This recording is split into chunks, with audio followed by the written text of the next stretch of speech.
Hi there, Doc J here. Welcome to my channel, 3 Comics in 3 Minutes. This is where we woo woo woo woo. All right, let's try that again. This is where we review low-grade value book comics for their cultural comic book significance in our history of comicdom. All right, if that's a word. Well, I think I've seen Stan Lee write comicdom before. So let's get started on this because I think I'm going to have to veer off on one of these comics, and I got to get it done in 3 minutes. So here we are. We're at the 0. Let's get the timer going, and here we're off. All right, so our first comic book is we're going to do Batman Giant Annual. All right, this book is pretty significant to me because it came out in 1963. That's the year I'm born. These annuals were 68-page extra large comic books. They took the best or most popular stories from the previous two years and they reprinted them and put them in there. Most of these stories are drawn by artist Curt Swan, and that artist has had a lot of longevity in the comic world for drawing superheroes.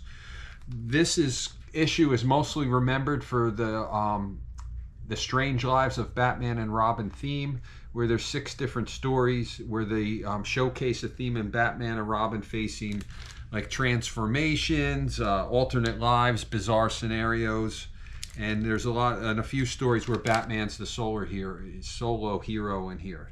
So you can actually pick this up for under $50 somewhere. Our next comic book is The Savage Submariner, number 69 from 1974. This is one of the comics I had in my collection back in the day, and I really enjoy this cover.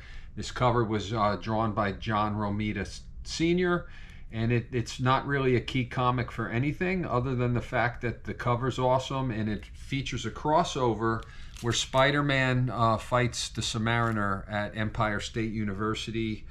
It also features a cameo appearance by Dr. Strange and Namorita. And the other significant fact about this comic book is that it's a 20-cent cover price. This is the last 20-cent issue of this series, the very last. All right, so this one's going to be a little tricky because we're going to do, I like to do 2 comics when it's a 2-comic story arc.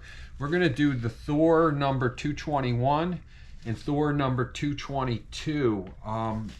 What I like about this is I'm a big Greek mythology fan, and I love the fact that this book has Hercules and Ares and Pluto and all the Greek gods.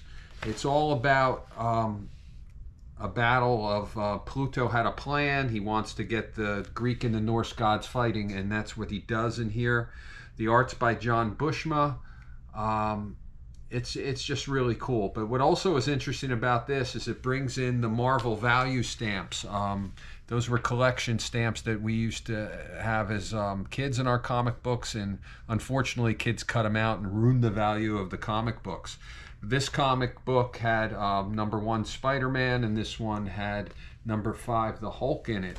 But what's interesting is that I read in here they have a depiction of the Marvel value stamps. They're going to do 100 stamps, and the 100th stamp was going to be a surprise, and it's only going to be in 1 comic book title, which makes it a rare. And guess what the 100th stamp was? The 100th stamp was Galactus. So if you had that one's probably worth some money. So let's see where I'm at today.